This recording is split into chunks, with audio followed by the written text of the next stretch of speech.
Welcome back to A Better Way Road. I'm your host, Telda. We're here continuing our story with our guest, Larry, a man who lived under a bridge for 23 years, but found his way out to fulfill a promise. I'll say, okay. So I go over there, but they had an ulterior motive. Mess me up. I get there, I'm eating this tacos, which was delicious, kind of hard, but I ain't, hey, I can't complain. And they said, we don't want you under the bridge. We want you to live with us and teach us the Bible. Now, I said, man, please don't ask me that, Mr. Caesar. I said, that's all well and good and all that. He said, don't be afraid. I said, man, you got kids, Caesar. I tried to get real with him. I said, nobody ever brought me to the house to eat, for number one. And I said, no matter what the race, nobody said, come live with me. We don't care what you've done, what you've been doing, what you want to do now. So I said, Caesar, man, I love you like a brother, but man, I can't do that. I said, you got a 9-year-old? I said, I tried to disqualify myself. And he wouldn't let me. I said, what about if I'm in my underwear or something, 2 in the morning, I got to use the bathroom. One of you little kids walks out. He said, well, wait a minute, let me talk to my wife. He goes in the kitchen, talks to his wife. He comes back and he says, no worries. We'll convert the garage into an apartment. Wow. And you'll have your own interest, and we'll put a bathroom in it. Mr. Larry, please stay.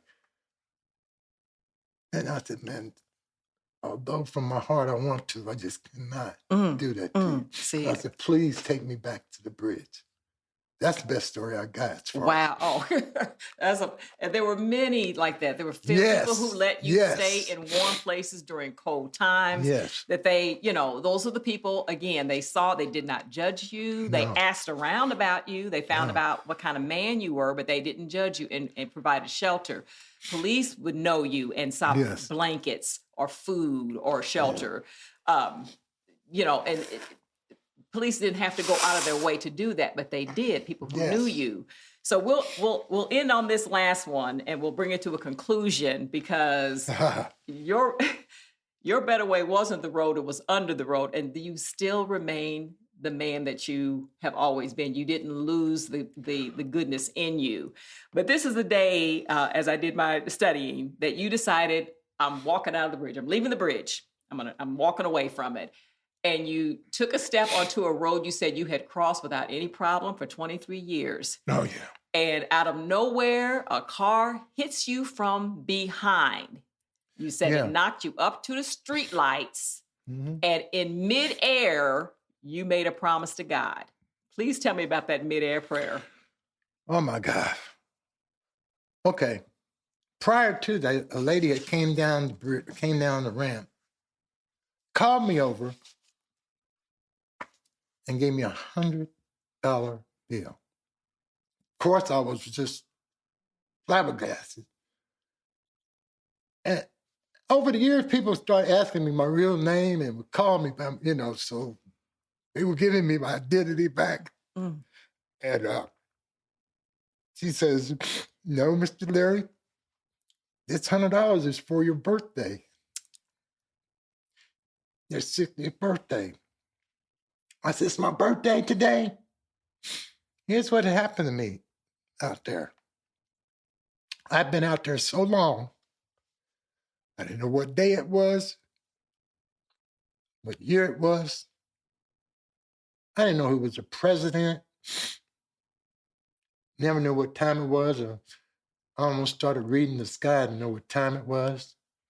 And this lady had to tell me it was my birthday. To tell you the truth, I had forgotten how old I was.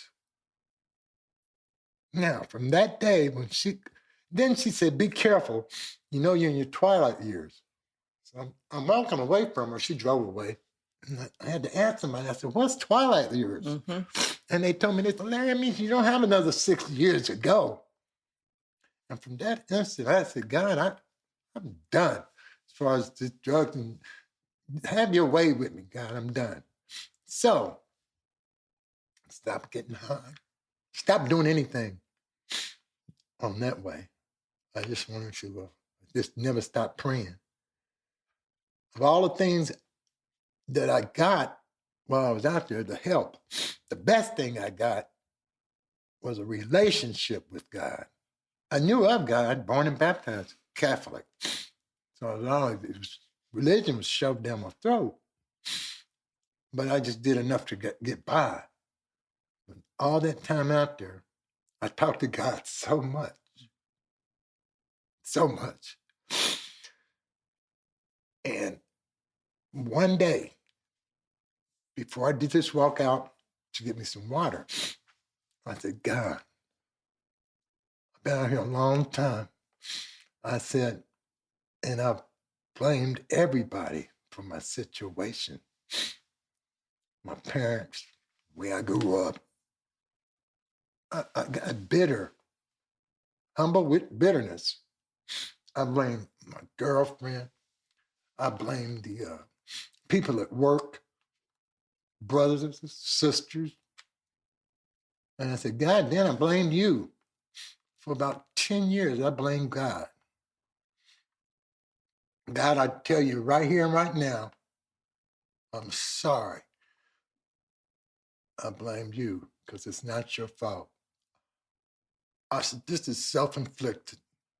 I don't have to be here. This is self-inflicted. It's my fault. And if you ever heard anybody say this about a spiritual awakening, I have one. Mm-hmm. I heard God call out to me and say, that's okay, Larry. I still love you. We all make mistakes. From the day he said that, I stopped getting high. I was willing to help anybody for nothing, just do anything. And so I said, I'm going to make it better, make a better life for myself. So I come out to go get some water, and like she said, I got hit from behind by a car out of nowhere. High as the street lights. Now, I'm going to tell you, I was starting to go into delirium as I'm going in the air. And as I saw it, I thought life was over as I knew it, period. Now my life was done because I got hit so hard. The car had to be going 50. And I cried out to God. I said, God, you got me off drugs. You got me on the right path. Please let me live. I know how to survive. I know how to survive. Please let me live before I die. I said, if you let me live, I'll be a walking testimony.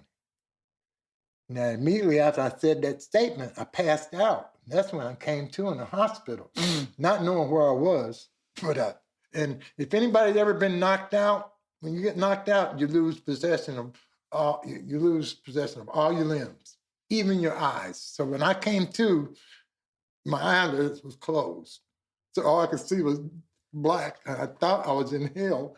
And then my eyes started working, and I opened, and all I saw was white because I was at the hospital. And I said, well, this ain't hell. I felt so good about that. Then I said, where in the hell am I? And then this nurse, to finish it? Yes, yes. This nurse came over me. She said, you're at the hospital. Now, at this time, my muscles were working, but I still couldn't move them. Hands and stuff, but I couldn't move my legs. I was, oh my God, I'm paralyzed. I didn't know about, and looked down, it was all swollen up and decayed. And I said, I said, help me. She said, I said, where am I at? She said, hospital. I said, well, help me. She said, we can't help you, sir. And I said, why not? And she said, you're not in the system. Now, when she first said that, I'm over 60. I was 63 at the time. I was hurting so much, in so much pain. And I said, I'm in a hospital. And they say they can't help me. Temp check. What kind of summer are we having this year? A family road trip summer? A beach bum summer? Or a wake me up when the sun sets summer? With Instacart, choose your own adventure and skip the shopping side quests. Where available, you can get ice cream delivered to your hotel, sunscreen to the pool, or cold brew to your bed. Well, door, in as fast as 30 minutes. Wherever you find yourself this summer, you can get the goods. Download Instacart for free delivery on your first 3 orders. Offer valid for a limited time. Minimum $10 per order. Excludes restaurants. Additional terms and fees apply. Okay, it's time to commit. 2024 is the year for prioritizing yourself. Begin your new smile journey with Byte, and you could start seeing results in just 2 to 3 weeks. Just order your at-home impression kit today for only $14.95 at Byte.com. Byte Clear aligners are doctor-directed and delivered to your door. Treatment costs thousands less than braces. Plus, they offer financing options, accept eligible insurance, and you can pay with your HSA FSA. Get 80% off your impression kit when you use code WONDERY at Byte.com. That's BYTE.com. Start your confidence journey today with Byte. In my mind, I said, what happened to the world? I said, I know I've been in the streets forever, but what happened to the world? And I said, ma'am, when she came back, I said, could you look on the human being? And she tried to chuckle, although I was crying. I don't know why she's chuckling. Yeah. And she said, I'm going to give you 15 minutes. And pushed me in the lobby. Said, I'll be back in 15 minutes. And she came back. She said, have you thought of where you want to go? And in 15 minutes. In 15 minutes. And I felt so ashamed. I asked her, could she take me back to the bridge? Because in my mind, I thought, I know my body's sore. I might as well go back to the bridge and die. And that was a revelation in my life. I really meant it. Yeah. And she said, and her answer was, sir, by law, we can't take you to a bridge. And I said, but what law says you can't help me? And she said, now, just think. And she said, don't you have anywhere to go? And I said, ma'am, I've been under the bridge over 20 years. What do you mean? And so when she left out, she came back again, I started lying, trying to get back to the bridge. Right. So I got back to I got back to the bridge and had to stay on that bridge after being hit by a car now. Yeah. And been to a hospital with no help. Right. Stayed on the bridge 12 days until my nephew found me. Yeah.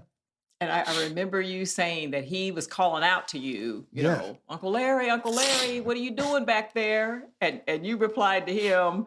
I told him. I couldn't believe I heard the voice. And I knew it automatically. Help, I think I'm dying. Because mind you, I've been on there 12 days. After 5 days, I was so thirsty, my tongue was swelling. My leg had already bloomed up 3 times the size. And my tongue was starting to cut off my oxygen, my breathing. And I'm praying to God. I said, God, I thought you was going to let me do something different. And God talks to you. It says, ask God. I said, God, please, I can't breathe. And he said, if you need some water, crawl out and get it. And so I crawled out on that bridge with my hands because my legs wasn't working. And I gathered 10 or 15 water bottles to make a half a bottle of water. I crawled back, and that made my tongue go down, so I was cool. The next day I woke up because I kept passing out. When I woke up again, you've heard that phrase, stomach touching your back. It was real this time. I hadn't eaten 6 days. And I asked God again, what am I, food, please, food. I mean, homeless, one thing, people getting whatever, that's one thing. This was life or death. And God said, eat whatever you see. And by God, I was eating those White Castles I had thrown away months before. White Castle, McDonald's, whatever I saw. I knocked the rocks off, the dirt. And God bless it, and I ate it. And it helped me for those other remaining 6 days. Through those days. Oh, Lord have mercy. And he saw you. Keith came in and got you and took you to Eskenazi. Yeah. You said a quick side note, you said that someone you were able to find to help get you back to the bridge said, well, do you have any gas money? Oh, And you God. said you Yes. had 283 pennies in a Crown Royal bag, yeah, because and he took it. he took it. I got away from that certain hospital that wouldn't help me. Right. Bribed them to take me somewhere where I could get close to the bridge.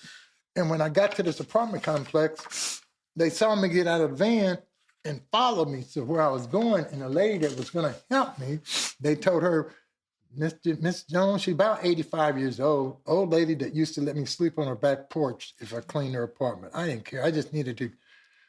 I had been hit by a car. Right. I needed something. And they told her, they went around me and told her, ma'am, you know you don't want to lose your Section 8. We know that man. Called you a hobo. Because he's the hobo from under the bridge. Mm. And I asked, I said, well, oh, please. I said, man, can I visit? And they said, well, you got an hour. And so I asked her, could she get me a ride to the bridge? She said, Mr. Larry, I love you like my child, but I don't want to lose my Section 8. I'll get you a ride. So she gets me a ride, and the man says, what's up, old school? And he probably knew me from the bridge too, but he wasn't trying to hear nothing. He said, you need a ride, huh? You got any money? I'm standing there on one leg, which was cracked. The other leg was broken. And I said, well, maybe in my backpack. And I'm thinking to myself, what are you going to find in a homeless man's backpack? But he looks anyway, tearing out the rags and stuff. And he finds this Crown Royal bag, and it had 280-something pennies in it. He said, this is good, get in. And then he did everything short of throwing me out of the car, because he said, hurry up and get out. And I laid there on the cement for about 3 hours, and then it took me about another hour to climb over the wall back to my little spot. Wow. Then I stayed under there 12 days. 12 days. That's when Keith. Oh my God. Okay. So well now you know. Oh, it changed. You live in a thriving art community. You volunteer time with Harrison Art Center. Oh yeah. You Everything. have you were an actor at a sold out audience play at the Phoenix Theater. And by the way, Phoenix is it rose through the ashes, so that represents you well. That was very good, man. Yes, it was extremely well. So you and your wife live, and you have done well. So again, and one other quick story is at a point, this Better Way, there was a man who poured gasoline on you. You said you woke up, he had gasoline in one hand and a lighter in the other. He was getting ready to kill you. The police had been called, and instead of you killing the man who was trying to kill you, you threw your arm around him and pretended that you all were friends and old buddies, and we're just goofing around so this man wouldn't be arrested. Yeah, so again, people get mad if you look at them sideways. People get mad if you merge on the highway the wrong way. They're ready to kill you. This man literally had gasoline and a match going to kill you, but you chose a better way and befriended him. Yeah, I'm going to tell you something. I tell my story a lot to different people, whoever wants to hear it. But it's one of second chances and hope and forgiveness. First, forgiving yourself. But I've had so many things. He just explained that. There were so many things. I've been kidnapped, stabbed at, or tried to stab me. I've been shot at. Oh, my God. That's what she's talking about. You won't believe the reason that one Sunday morning I wake up screaming, and after I got through screaming, I was screaming because some gasoline dripped in my eye. And when I came to, I noticed my whole body was soaked with gasoline, and everything that I owned, my clothes, backpack, everything. And when I'm screaming because the gasoline burns you, of course. And when I could get my vision back, I saw the silhouette of a man with a gas can and a lighter climbing over the guardrail, which really, I guess he was climbing over the guardrail to come around over there and throw the lighter over, set me on fire. Now, Taylor told you about that, about us being friends in the end. What happened was I ran out from under the bridge. No, I ran after him with death in my. I've never wanted to hurt anybody. I'm an easygoing guy. I got a soft heart. But I actually had kill in my heart because this man just tried to kill me. He's shorter than I am, kind of looks like me. So I jump on him. I'm beating him for all I could stand. I'm trying to put my hands in the cement through him. And I started thinking about my whole life started flashing by me, not to mention the public. They started stopping and everybody's on their phones calling the police. But what they're saying is, there's this big black guy trying to kill this man. So, and I'm realizing, because first I went into a fog. I blacked out. I was just trying to kill. And then I realized that they were calling the police. And even though I lived under the bridge, I didn't want to lose that home. I lost everything else. I lost everything. Mm-hmm. Everything. So I said, if I keep on doing this, two people fighting, we're both going to go to jail. So I tell him, I stopped beating him. I told him, I said, we got to stop. They're calling the police.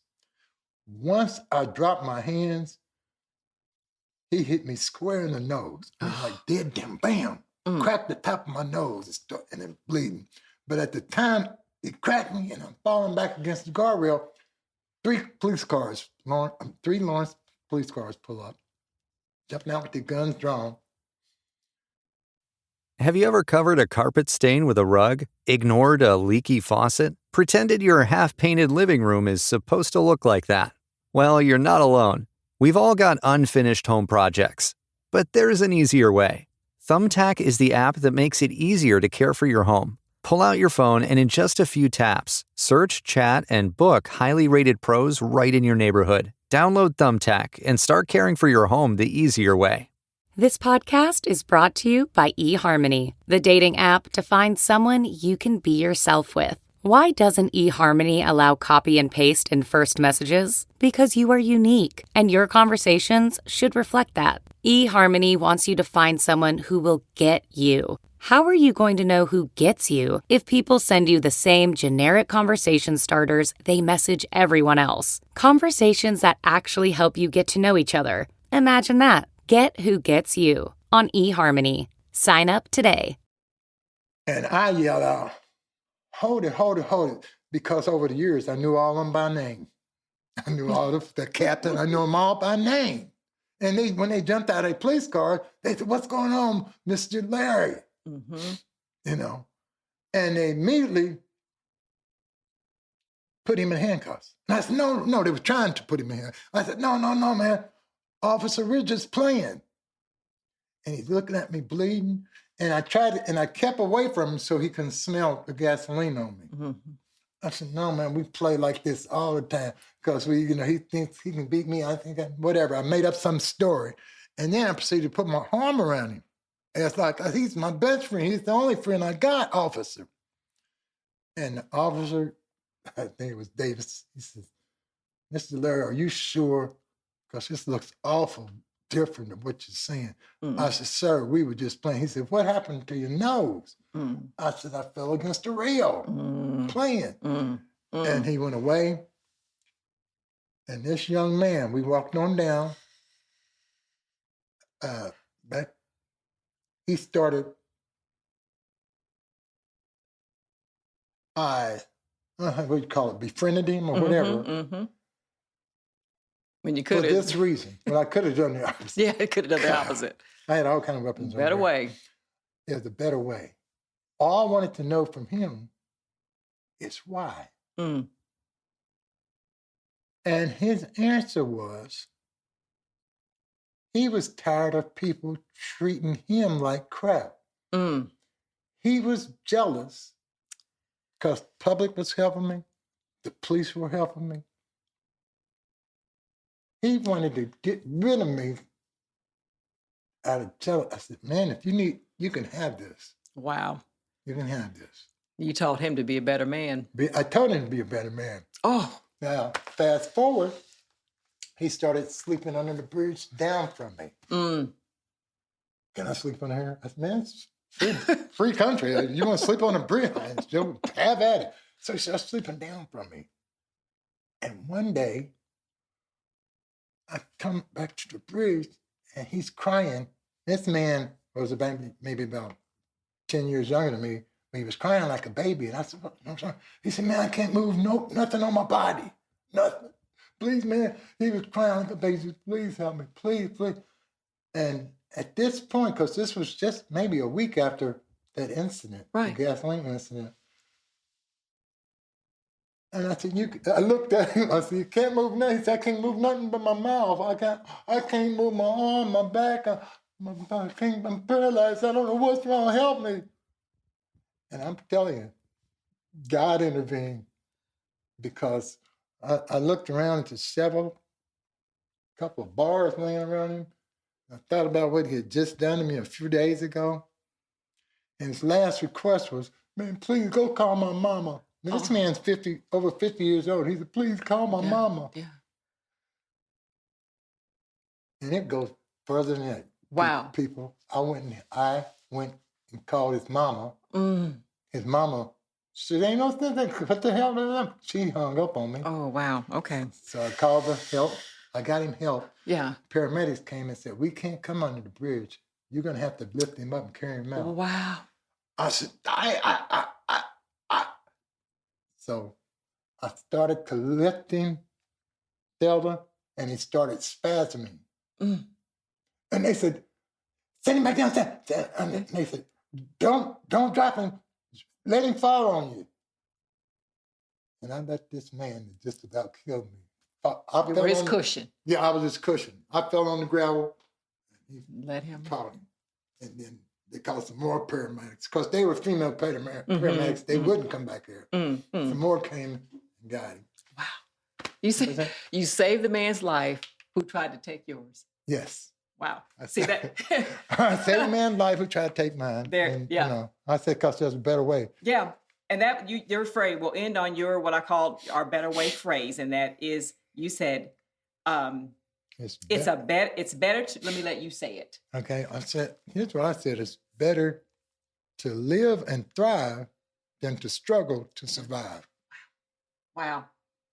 And that's how you, even to this day, Even to this this conversation, Amen. You telling people is part of what I call your midair prayer. Amen. And you had every reason to be a bitter man, to continue that, to hurt, to kill, to steal, to do, whatever. So young people, just understand. There's a better way. There is a better way. There's a better way. What choice will you make? What road will you take? Larry, you've got so much more to this story, and you continue again with your volunteerism, with your motivational speaking. Yeah. Is there a website or anything anybody can connect with you? Larry Keough, my Gmail, I guess, because look, when I went under the bridge, there were tubes to the TVs. When I came out from under that bridge, there were flat screens. I had to learn how to use the telephone, remote. I mean, all that, but my wife made me up some cards or something. It's got Larry, lowercase Larry Keough 54@gmail.com. Excellent. Excellent. And then I'll, of course, post on www.thestorytellerlady.com so we can get more from that. But Larry, I cannot thank you enough. I cannot thank you enough for being here, for sharing that. A lot of people wouldn't have taken the time, would not have. I mean, you poured your heart out to us. And for that, I'm eternally grateful. And like I said, I get the pleasure of knowing him, offset as well. So well, that's it. Well, better way. We held our hands and we crossed the road together. You're never alone. Remember, if you got something on your mind, do not keep it to yourself. Tell other people who care about you. We're going to work it out together.